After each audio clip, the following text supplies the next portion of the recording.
ನನ್ನ ಪ್ರೀತಿಯ ನವೋದಯ ವಿದ್ಯಾರ್ಥಿಗಳಿಗೆ ಗಣೇಶ್ ಗುರುಕುಲ ಯೂಟ್ಯೂಬ್ ಚಾನಲ್ಗೆ ಸ್ವಾಗತ. ನನ್ನ ಪ್ರೀತಿಯ ಪೋಷಕ ಮಿತ್ರರೇ ಹಾಗೂ ನನ್ನ ಪ್ರೀತಿಯ ನವೋದಯ ವಿದ್ಯಾರ್ಥಿಗಳೇ, ಈ ಒಂದು ಗಣೇಶ್ ಗುರುಕುಲ ಯೂಟ್ಯೂಬ್ ಚಾನಲನ್ನು ದಯವಿಟ್ಟು ಸಬ್ಸ್ಕ್ರೈಬ್ ಮಾಡ್ಕೊಳ್ಳಿ ಅಂತ ಹೇಳ್ತಾ, ನಾವು ಈ ದಿನ ನವೋದಯದಲ್ಲಿ ಬರ್ತಕ್ಕಂತಹ ಈ ಒಂದು ಕತ್ತರಿಸಿದ ಚಿತ್ರದ ಭಾಗಗಳನ್ನು ಜೋಡಿಸಿದಾಗ ಏರ್ಪಡುವ ಚಿತ್ರದಕ್ಕೆ ಸಂಬಂಧಪಟ್ಟಂತಹ ಪ್ರಶ್ನೆಗಳನ್ನು ನಾವು ನೋಡ್ತಾ ಹೋಗೋಣ. ಅಂದರೆ ಈ ಒಂದು ಕತ್ತರಿಸಿದಂಥ ಚಿತ್ರವನ್ನು ಜೋಡಿಸಿದಾಗ ಅದು ಯಾವ ರೂಪವನ್ನು ತಾಳುತ್ತದೆ ಎಂಬುದನ್ನು ನಾವು ಈ ದಿನ ನೋಡ್ತಾ ಹೋಗೋಣ. ನೋಡಿ, ಈ ಚಿತ್ರದಲ್ಲಿ 1ನೇ ಪ್ರಶ್ನೆಯಲ್ಲಿ ನಾವು ನೋಡಿದಾಗ ಈ ಚಿತ್ರವನ್ನು ಜೋಡಿಸಿದಾಗ ಈ 4 ಆಕೃತಿಗಳಲ್ಲಿ ಯಾವ ರೀತಿ ಬರ್ತದಪ್ಪ ಅಂತಂದ್ರೆ ಅದು ಬಿ ಆನ್ಸರ್ ಕರೆಕ್ಟ್ ಆಗುತ್ತೆ. ಈ ರೀತಿಯಾಗಿ ಬರ್ತದೆ. ಇದನ್ನು ಜೋಡಿಸಿದಾಗ ನಮಗೆ ಈ ಒಂದು ಪ್ಲಸ್ ಆಕೃತಿ ಬರುತ್ತದೆ. ಎ ಆಗಲಿ, ಸಿ ಆಗಲಿ ಅಥವಾ ಡಿ ಆಗಲಿ ಈ ರೀತಿ ಆಕೃತಿ ಬರೋದಿಲ್ಲ. ಅಲ್ಲಿ ಜೋಡಿಸಿದಾಗ ನಡುವೆ ಯಾವುದೇ ರೀತಿ ಗೋಡೆ ಬರೋದಿಲ್ಲ. ಹಾಗಾಗಿ ಈ ಚಿಹ್ನೆ ಇಲ್ಲಿ ಮೂಡುತ್ತೆ. ಈ ಒಂದಕ್ಕೆ ಬಿ ಆನ್ಸರ್ ಸರಿಯಾಗತ್ತೆ. ನೋಡಿ, 2ನೇ ಪ್ರಶ್ನೆ ನೋಡ್ತಾ ಹೋದಾಗ ನಾವು ಈ ಒಂದು ಆಕೃತಿನ ಈ ಒಂದು ಕತ್ತರಿಸಿದ ಆಕಾರನ ಜೋಡಿಸಿದಾಗ ನಮಗೆ ಇಲ್ಲಿ ಸಿ ಆನ್ಸರ್ ಕರೆಕ್ಟ್ ಆಗುತ್ತೆ. ಈ ರೀತಿಯಾಗಿ ಆಕೃತಿ ಬರುತ್ತದೆ. ಎ ಆಗಲಿ, ನೋಡಿ ಎನಲ್ಲಿ ಬಿಡಿ ಬಿಡಿಯಾಗಿದೆ, ಈ ಥರ ಬರೋದಿಲ್ಲ. ನೋಡಿ, ಬಿನಲ್ಲಿ ಒಳಗಡೆ ಸೇರಿಕೊಂಡಿದೆ. ಆದರೆ ಇಲ್ಲಿ ಹೊರಗಡೆ ಆನ್ಸರ್ ಕೊಟ್ಟಿರೋದ್ರಿಂದ ಮೊದಲನೇದಾಗಿ ಇದಕ್ಕೆ ಬಿ ಆನ್ಸರ್ ಸರಿಯಾಗಲ್ಲ ಮತ್ತು ಡಿ ಆನ್ಸರ್ ಕೂಡ ಸರಿಯಾಗಲ್ಲ. ಇದಕ್ಕೆ ಸಿ ಆನ್ಸರ್ ಕರೆಕ್ಟ್ ಆಗುತ್ತೆ. ನೋಡಿ, 3ನೇ ಪ್ರಶ್ನೆ ನೋಡಿದಾಗ ಈ ಒಂದು ಕತ್ತರಿಸಿದ ಆಕೃತಿ ನಾವು ಸೇರಿಸಿದಾಗ ಇಲ್ಲಿ ನೋಡಿ ಎ ರೀತಿ ಬರೋದಿಲ್ಲ, ಹಾಗೆ ಸಿ ರೀತಿಯೂ ಕೂಡ ಬರೋದಿಲ್ಲ ಮತ್ತು ಡಿ ರೀತಿಯೂ ಕೂಡ ಬರೋದಿಲ್ಲ.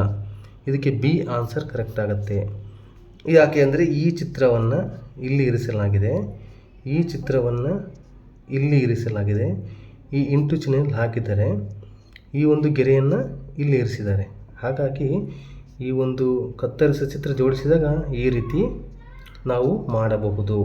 ಹಾಗಾಗಿ 3ನೇದಕ್ಕೆ ಬಿ ಆನ್ಸರ್ ಕರೆಕ್ಟ್ ಆಗುತ್ತೆ.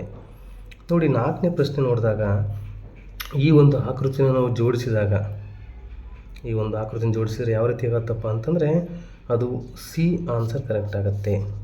ನೀವು ಅಬ್ಸರ್ವ್ ಮಾಡಬೇಕು. ನೋಡಿ, ಏನಲ್ಲಿ ಅಷ್ಟು ಆಕೃತಿಗಳು ಸಮ ಇದ್ದಾವೆ. ಇಲ್ಲಿ ಸಣ್ಣದೊಂದು ಆಕೃತಿ, ಸ್ವಲ್ಪ ದೊಡ್ಡ ಆಕೃತಿ, ಅದಕ್ಕಿಂತ ಸ್ವಲ್ಪ ಸಣ್ಣ ಆಕೃತಿ ಇಲ್ಲಿ ಬಂದಿದೆ. ಹಾಗಾಗಿ ನೋಡಿ, ಇಲ್ಲಿ ಆಕೃತಿಗಳು ನೋಡಿದಾಗ ನಿಮಗೆ ಸರಿಯಾಗಿ ಅರ್ಥ ಆಗುತ್ತೆ. 4ನೇದಕ್ಕೆ ಸಿ ಆನ್ಸರ್ ಇದಕ್ಕೆ ಕರೆಕ್ಟ್ ಆಗುತ್ತೆ. ನೋಡಿ, 5ನೇದು ಈ ಒಂದು ಆಕೃತಿನ ಜೋಡಿಸಿದಾಗ ಇದು ಎ ರೀತಿ ಬರುತ್ತೆ, ಬಿ ಸಿ ಡಿ ರೀತಿ ಬರೋದಿಲ್ಲ. ನೋಡಿ, ಎನಲ್ಲಿ ಎಲ್ಲ ಅಂಶ ಕಾಣಿಸ್ತವೆ. ಇಲ್ಲಿ ನೋಡಿ, ಈ ಒಂದು ಆಕೃತಿ ಇಲ್ಲಿದೆ, ಈ ಒಂದು ಆಕೃತಿ ಇಲ್ಲಿದೆ, ಈ ಆಕೃತಿ ಇಲ್ಲಿದೆ ಮತ್ತು ಈ ಆಕೃತಿ ಇಲ್ಲಿದೆ. ಹಾಗಾಗಿ ಈ ಎಲ್ಲ ಕತ್ತರಿಸಿದ ಭಾಗಗಳಲ್ಲಿ ಕೂಡಿಸಿದಾಗ ಈ ರೀತಿ ಚಿತ್ರ ಮೂಡುತ್ತದೆ. ಅದಕ್ಕೋಸ್ಕರ ಇದಕ್ಕೆ 5ನೇದಕ್ಕೆ ಎ ಆನ್ಸರ್ ಸರಿಯಾಗುತ್ತೆ. ನೀವು ಬಿ ಮತ್ತು ಸಿ ಡಿಯನ್ನು ಅಬ್ಸರ್ವ್ ಮಾಡಿ. ಅಲ್ಲಿಗೂ ಇರ್ತಕ್ಕಂಥ ಚಿತ್ರಗಳಿಗೂ ಇಲ್ಲಿರತಕ್ಕಂಥ ಚಿತ್ರಗಳಿಗೂ ಹೋಲಿಕೆ ಬರೋದಿಲ್ಲ.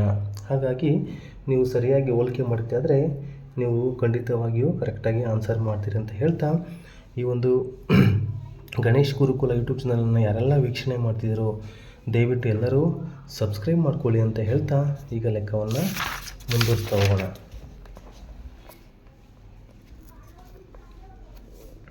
ನೋಡಿ, 6ನೇ ಪ್ರಶ್ನೆಯನ್ನು ನಾವು ಈ ಒಂದು ಪ್ರಶ್ನೆಯಲ್ಲಿ ಇದನ್ನು ಜೋಡಿಸಿದಾಗ ಯಾವ ರೀತಿ ಬರುತ್ತೆ ಅಂದರೆ ಅದು ಬಿ ಆಗುತ್ತೆ. ಎ ಮತ್ತು ಡಿಯನ್ನು ಎರಡು ಕ್ಯಾನ್ಸಲ್ ಮಾಡಿ.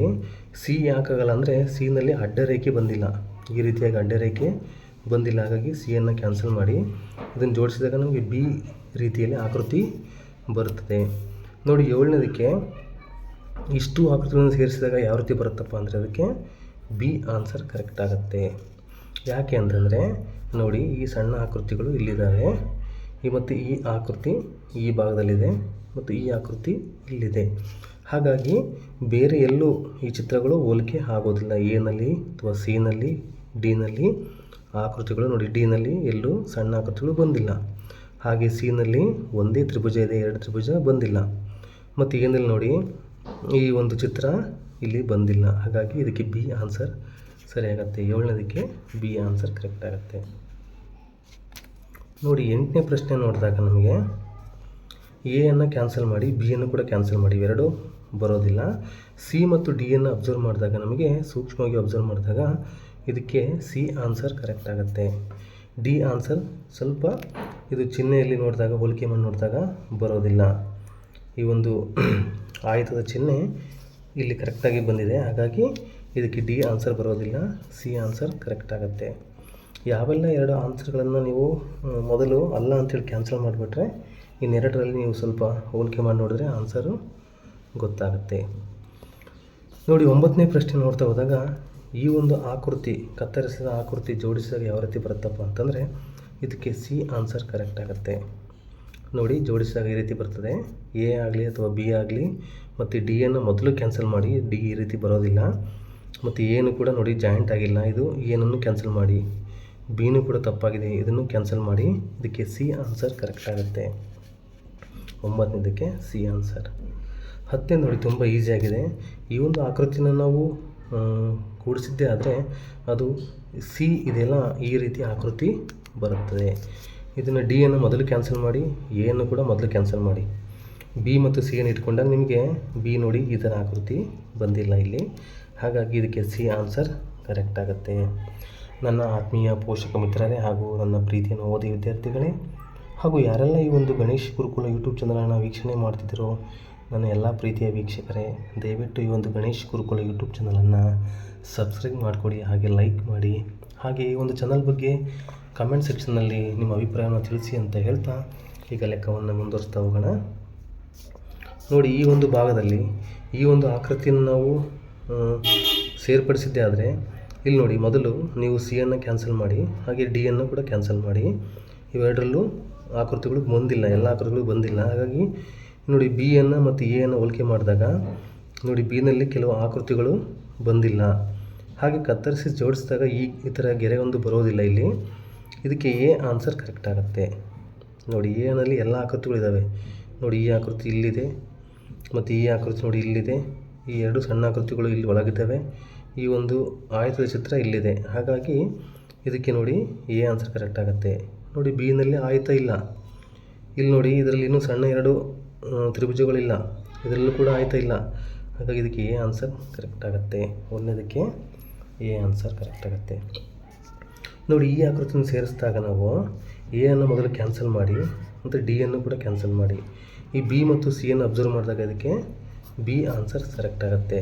ಸಿ ಆನ್ಸರ್ ಸ್ವಲ್ಪ ಅದು ಸಮೀಪದಲ್ಲಿ ಆನ್ಸರ್ ಬಂದಿಲ್ಲ, ಹಾಗಾಗಿ ಇದಕ್ಕೆ B answer the right answer correct ಆಗುತ್ತೆ. 2ನೇದಕ್ಕೆ ಬಿ ಆನ್ಸರ್ ಕರೆಕ್ಟ್ ಆಗುತ್ತೆ. ನೋಡಿ 3ನೇದನ್ನು ನೀವು ಸೂಕ್ಷ್ಮ ಅಬ್ಸರ್ವ್ ಮಾಡಿದಾಗ ಅಲ್ಲಿ ಏನು ಮಾಡಬೇಕಂದ್ರೆ ನೀವು ಸಿಯನ್ನು ಮೊದಲು ಕ್ಯಾನ್ಸಲ್ ಮಾಡಿ, ಡಿಯನ್ನು ಕೂಡ ಕ್ಯಾನ್ಸಲ್ ಮಾಡಿ, ಎ ಮತ್ತು ಬಿಯನ್ನು ಎರಡು ಹೋಲಿಕೆ ಮಾಡಿ ನೋಡಿದಾಗ ನೋಡಿ ಎನ ಒಂದು ಏನಿದೆಯಲ್ಲ ಇದು ಈ ರೀತಿ ಆಕೃತಿಯಲ್ಲಿ ಸ್ವಲ್ಪ ದೊಡ್ಡದಾಗಿ ಬಂದಿದೆ, ಇಲ್ಲಿ ಇಲ್ಲ ಸಣ್ಣದಾಗಿ ಬಂದಿದೆ. ಇಲ್ಲಿ ನೋಡಿ ಈ ಆಕೃತಿ, ಈ ಒಂದು ಆಕೃತಿ ಇಲ್ಲಿದೆ, ಈ ಒಂದು ಆಕೃತಿ ಇಲ್ಲಿದೆ, ಈ ಆಕೃತಿ ಇಲ್ಲಿದೆ, ತ್ರಿಭುಜ ಇಲ್ಲಿದೆ, ಈ ಆಕೃತಿ ಇಲ್ಲಿದೆ, ಹಾಗಾಗಿ ಇದಕ್ಕೆ ಬಿ ಆನ್ಸರ್ ಕರೆಕ್ಟ್ ಆಗುತ್ತೆ. ಸರಿಯಾದ ರೀತಿಯಲ್ಲಿ ನೀವು ಅಬ್ಸರ್ವ್ ಮಾಡಿದೆ ಆದರೆ ನೀವು ಸರಿಯಾಗಿ ಆನ್ಸರನ್ನು ಮಾಡ್ಬೋದು. ನೋಡಿ 4ನೇ ಪ್ರಶ್ನೆ ನೋಡಿದಾಗ ನೀವು ಅಲ್ಲಿ ಮೊದಲನೇದಾಗಿ ಈ ಒಂದು ಸಿಯನ್ನು ಮತ್ತು ಡಿಯನ್ನು ಎರಡು ಕ್ಯಾನ್ಸಲ್ ಮಾಡಿ, ಎ ಮತ್ತು ಬಿಯನ್ನು ಅಬ್ಸರ್ವ್ ಮಾಡಿದಾಗ ಇದಕ್ಕೆ ಆನ್ಸರು ಬಿ ಆನ್ಸರ್ ಕರೆಕ್ಟ್ ಆಗುತ್ತೆ. ಬಿನಲ್ಲಿ ಎಲ್ಲ ಅಂಶಗಳು ಇದ್ದಾವೆ, ಈ ಆಕೃತಿ ಇಲ್ಲಿದೆ ಮತ್ತು ಈ ಆಕೃತಿ ಇಲ್ಲಿದೆ ಮತ್ತು ಈ ಒಂದು ಆಕೃತಿ ಇಲ್ಲಿ ಬಂದಿದೆ. ನೋಡಿ ಈ ಆಕೃತಿ ಈ ರೀತಿಯಾಗಿ ಬಂದಿದೆ, ಅದು ಶೇಪ್ ಕಟ್ಟಾಗಿ ಬಂದಿದೆ, ಹಿಂಗೆ ಈ ರೀತಿ ಕಟ್ಟಾಗಿ ಈ ಥರ ನೋಡಿ ಈ ಥರ, ಹಾಗಾಗಿ ಈ ಆಕೃತಿ ಇಲ್ಲಿದೆ, ಹಾಗಾಗಿ ಇದಕ್ಕೆ ಬಿ ಆನ್ಸರ್ ಕರೆಕ್ಟ್ ಆಗುತ್ತೆ. ನೋಡಿ 5ನೇದನ್ನು ಅಬ್ಸರ್ವ್ ಮಾಡಿದಾಗ ಈ ಒಂದು ಆಕೃತಿ ನೀವು ನೋಡಿದಾಗ ಇದಕ್ಕೆ ಡಿಯನ್ನು ಕ್ಯಾನ್ಸಲ್ ಮಾಡಿ ಮೊದಲು ಮತ್ತು ಬಿಯನ್ನು ಕೂಡ ಕ್ಯಾನ್ಸಲ್ ಮಾಡಿ, ಯಾಕೆಂದರೆ ಹೇಳ್ತೀನಿ ನಿಮಗೆ ಈ ಒಂದು ಆಕೃತಿ ಬಿನಲ್ಲಿ ಇಲ್ಲ, ಇಲ್ಲಿದೆ ಬಟ್ ಬೇರೆ ಆಕೃತಿ ಇಲ್ಲ, ಅಲ್ಲಿ ಈ ದೊಡ್ಡ ಆಕೃತಿ ಇಲ್ಲ ಇಲ್ಲಿ, ಮತ್ತು ಸಿಯನ್ನು ಕೂಡ ನೀವು ಕ್ಯಾನ್ಸಲ್ ಮಾಡಿ. ಇದಕ್ಕೆ ಎಲ್ಲಿ ಆನ್ಸರಪ್ಪ, ಯಾವುದು ಕರೆಕ್ಟ್ ಆನ್ಸರ್ ಅಂತಂದರೆ ಇದಕ್ಕೆ ಎ ಆನ್ಸರ್ ಕರೆಕ್ಟ್ ಆಗುತ್ತೆ. ನೋಡಿ ಈ ಒಂದು ಆಕೃತಿ ಇಲ್ಲಿದೆ, ಈ ಒಂದು ಆಕೃತಿ ಇಲ್ಲಿದೆ, ಈ ಆಕೃತಿ ಇಲ್ಲಿದೆ ಮತ್ತು ಈ ಆಕೃತಿ ಇಲ್ಲಿ ಬಂದಿದೆ, ಹಾಗಾಗಿ ಇದಕ್ಕೆ ಎ ಆನ್ಸರ್ ಕರೆಕ್ಟ್ ಆಗುತ್ತೆ. ನೋಡಿ ಈ ಒಂದು ಸಿನಲ್ಲಿ ಈ ಆಕೃತಿ ಇಲ್ಲ, ಹಾಗಾಗಿ ಅದು ಬರೋದಿಲ್ಲ, ಇದಕ್ಕೆ ಎ ಆನ್ಸರ್ ಕರೆಕ್ಟ್ ಆಗುತ್ತೆ. ನನ್ನ ಆತ್ಮೀಯ ಪೋಷಕ ಮಿತ್ರರೇ ಹಾಗೂ ನನ್ನ ಪ್ರೀತಿಯ ಓದಿ ವಿದ್ಯಾರ್ಥಿಗಳೇ ಹಾಗೂ ಯಾರೆಲ್ಲ ಈ ಒಂದು ಗಣೇಶ್ ಗುರುಕುಲ ಯೂಟ್ಯೂಬ್ ಚಾನಲನ್ನು ವೀಕ್ಷಣೆ ಮಾಡ್ತಿದ್ದೀರೋ ಎಲ್ಲ ನನ್ನ ಪ್ರೀತಿಯ ವೀಕ್ಷಕರೇ, ಈ ಒಂದು ಗಣೇಶ್ ಗುರುಕುಲ ಯೂಟ್ಯೂಬ್ ಚಾನಲನ್ನು ದಯವಿಟ್ಟು ಸಬ್ಸ್ಕ್ರೈಬ್ ಮಾಡ್ಕೊಳ್ಳಿ, ಹಾಗೆ ಲೈಕ್ ಮಾಡಿ ಅಂತ ಹೇಳ್ತಾ ಈ ಲೆಕ್ಕವನ್ನು ಈಗ ಮುಂದುವರಿಸ್ತಾ ಹೋಗೋಣ. ನೋಡಿ, ಈ ಒಂದು ಆಕೃತಿಯನ್ನು ನಾವು ಜೋಡಿಸಿದಾಗ ಅದು ಬಿ ರೀತಿ ಆಗುತ್ತದೆ. ಎ ಮತ್ತು ಸಿ ಅನ್ನು ಎರಡು ಕ್ಯಾನ್ಸಲ್ ಮಾಡಿ ಡಿ ಯಾಕೆ ಬರಲ್ಲ ಅಂದರೆ ಇಲ್ಲಿ ಒಂದು ಗೆರೆ ನೇರವಾಗಿ ಹೋಗ್ಬಿಟ್ಟಿದೆ, ಈ ರೀತಿಯಾಗಿ ಗೆರೆ ಕೂಡ್ಕೊಂಡಿದೆ. ಇಲ್ಲಿ ನೋಡಿ ಗೆರೆ ಈ ಗೆರೆ ಬರಬಾರ್ದು, ಕೆಳಗಷ್ಟೇ ಗೆರೆ ಬರಬೇಕು. ಅದಕ್ಕೋಸ್ಕರ ಇಲ್ಲಿ ಬಿ ಆನ್ಸರ್ ಕರೆಕ್ಟ್ ಆಗುತ್ತೆ. ನೋಡಿ 7ನೇದನ್ನು ನಾವು ಒಬ್ಸರ್ವ್ ಮಾಡಿ ನೋಡಿ, ಇದನ್ನು ಸರಿಯಾಗಿ ನೋಡಿ, ಎ ಕ್ಯಾನ್ಸಲ್ ಮಾಡಿ, ಬಿ ಅನ್ನು ಕೂಡ ಕ್ಯಾನ್ಸಲ್ ಮಾಡಿ, ಸಿ ಅನ್ನು ಕೂಡ ಕ್ಯಾನ್ಸಲ್ ಮಾಡಿ, ಇದಕ್ಕೆ ಆನ್ಸರ್ ಡಿ ಆನ್ಸರ್ ಕರೆಕ್ಟ್ ಆಗುತ್ತೆ. ನೋಡಿ, ಎರಡು ಈ ಒಂದು ಆಯತಗಳು ಇಲ್ಲಿದ್ದಾವೆ, ಈ ಒಂದು ಆಕೃತಿ ಇಲ್ಲಿದೆ ಮತ್ತು ಈ ಆಕೃತಿ ಇಲ್ಲಿದೆ. ಹಾಗಾಗಿ 7ನೇದಕ್ಕೆ ಡಿ ಆನ್ಸರ್ ಕರೆಕ್ಟ್ ಆಗುತ್ತೆ. ಇಂತಹ ಲೆಕ್ಕಗಳನ್ನು ತುಂಬ ಸರಳವಾಗಿ ಮತ್ತು ಈಸಿಯಾಗಿ ಮಾಡ್ಬೋದು. ಪರೀಕ್ಷೆಯಲ್ಲಿ ಇದಕ್ಕೆ ಸಮಯ ವ್ಯರ್ಥ ಮಾಡದೆ ನೀವು ಭಾಳ ವೇಗವಾಗಿ ಮತ್ತು ನೀಟಾಗಿ ಅಬ್ಸರ್ವ್ ಮಾಡಿ ತುಂಬಿದ್ದೆ ಆದರೆ ನಿಮಗೆ ಪೂರ್ಣಾಂಕಗಳು ಸಿಗ್ತವೆ. ನೋಡಿ, 8ನೇ ಪ್ರಶ್ನೆಗೆ ಇದು ತುಂಬ ಈಸಿಯಾಗಿದೆ. ಈ ಒಂದು ಆಕೃತಿಯನ್ನು ನಾವು ಜೋಡಿಸಿದಾಗ ಬಿ ಸಿ ಡಿ ಅನ್ನು ಕ್ಯಾನ್ಸಲ್ ಮಾಡಿ ಇದಕ್ಕೆ ಎ ಆನ್ಸರ್ ಕರೆಕ್ಟ್ ಆಗುತ್ತೆ. ಈ ಒಂದು ಆಕೃತಿ ಇಲ್ಲಿದೆ, ಈ ಆಕೃತಿ ಇಲ್ಲಿದೆ, ಈ ಆಕೃತಿ ಇಲ್ಲಿದೆ, ಈ ಆಕೃತಿ ಇಲ್ಲಿದೆ. ಹಾಗಾಗಿ ಇದಕ್ಕೆ ಎ ಆನ್ಸರ್ ಕರೆಕ್ಟ್ ಆಗುತ್ತೆ. ನೋಡಿ, 9ನೇ ಪ್ರಶ್ನೆ ನೋಡ್ತಾ ಹೋಗೋಣ. ಈಗ ಈ ಒಂದು ಆಕೃತಿಯನ್ನು ನಾವು ಸೇರಿಸ್ತೀವಪ್ಪ ಅಂತಂದರೆ ಅದು ಬಿ ರೀತಿ ಆಗುತ್ತದೆ, ಡಿ ಸಿ ಅಥವಾ ಎ ರೀತಿ ಆಗೋದಿಲ್ಲ. ನೋಡಿ, ಈ ಆಕೃತಿ ಇಲ್ಲಿದೆ, ಇವೆಲ್ಲ ಆಕೃತಿಗಳು ನೋಡಿ ಇಲ್ಲಿ ಬಂದಿದೆ. ನೋಡಿ, ಅದನ್ನು ಕೂಡಿಸಿದಾಗ ಈ ರೀತಿ ಆಕೃತಿ ಬರುತ್ತದೆ. ಈ 9ನೇದಕ್ಕೆ ಬಿ ಆನ್ಸರ್ ಕರೆಕ್ಟ್ ಆಗುತ್ತೆ. ನೋಡಿ, 10ನೇದು ತುಂಬ ಈಸಿಯಾಗಿದೆ. ಈ ಒಂದು ಆಕೃತಿಯನ್ನು ನೀವು ಸೇರಿಸಿದ್ದೆ ಆದರೆ ಇದಕ್ಕೆ ಬಿ ಆನ್ಸರ್ ಕರೆಕ್ಟ್ ಆಗುತ್ತೆ. ಇದು ಡಿ ಕೂಡ ಬರೋದಿಲ್ಲ, ಸಿ ಕೂಡ ಬರೋದಿಲ್ಲ ಮತ್ತು ಎ ಕೂಡ ಬರೋದಿಲ್ಲ. ಇದಕ್ಕೆ ಬಿ ಆನ್ಸರ್ ಸರಿಯಾಗತ್ತೆ. ಇಷ್ಟು ಹೇಳ್ತಾ ನನ್ನ ಪ್ರೀತಿಯ ಪೋಷಕ ಮಿತ್ರರೇ ಹಾಗೂ ನನ್ನ ಪ್ರೀತಿಯ ವಿದ್ಯಾರ್ಥಿಗಳೇ ಹಾಗೂ ಎಲ್ಲ ವೀಕ್ಷಕರೇ, ಈ ಒಂದು ಗಣೇಶ್ ಗುರುಕುಲ ಯೂಟ್ಯೂಬ್ ಚಾನಲ್ ಬಗ್ಗೆ ನಿಮ್ಮ ಅಭಿಪ್ರಾಯವನ್ನು ತಿಳಿಸಿ, ಹಾಗೆ ಸಬ್ಸ್ಕ್ರೈಬ್ ಮಾಡ್ಕೊಳ್ಳಿ, ಹಾಗೆ ಲೈಕ್ ಮಾಡೋದನ್ನು ಮರಿಬೇಡಿ ಅಂತ ಹೇಳ್ತಾ ಇಂದಿನ ವಿಡಿಯೋನಲ್ಲಿ ಮುಗಿಸ್ತಾ ಇದ್ದೀನಿ. ಎಲ್ಲರಿಗೂ ಧನ್ಯವಾದಗಳು.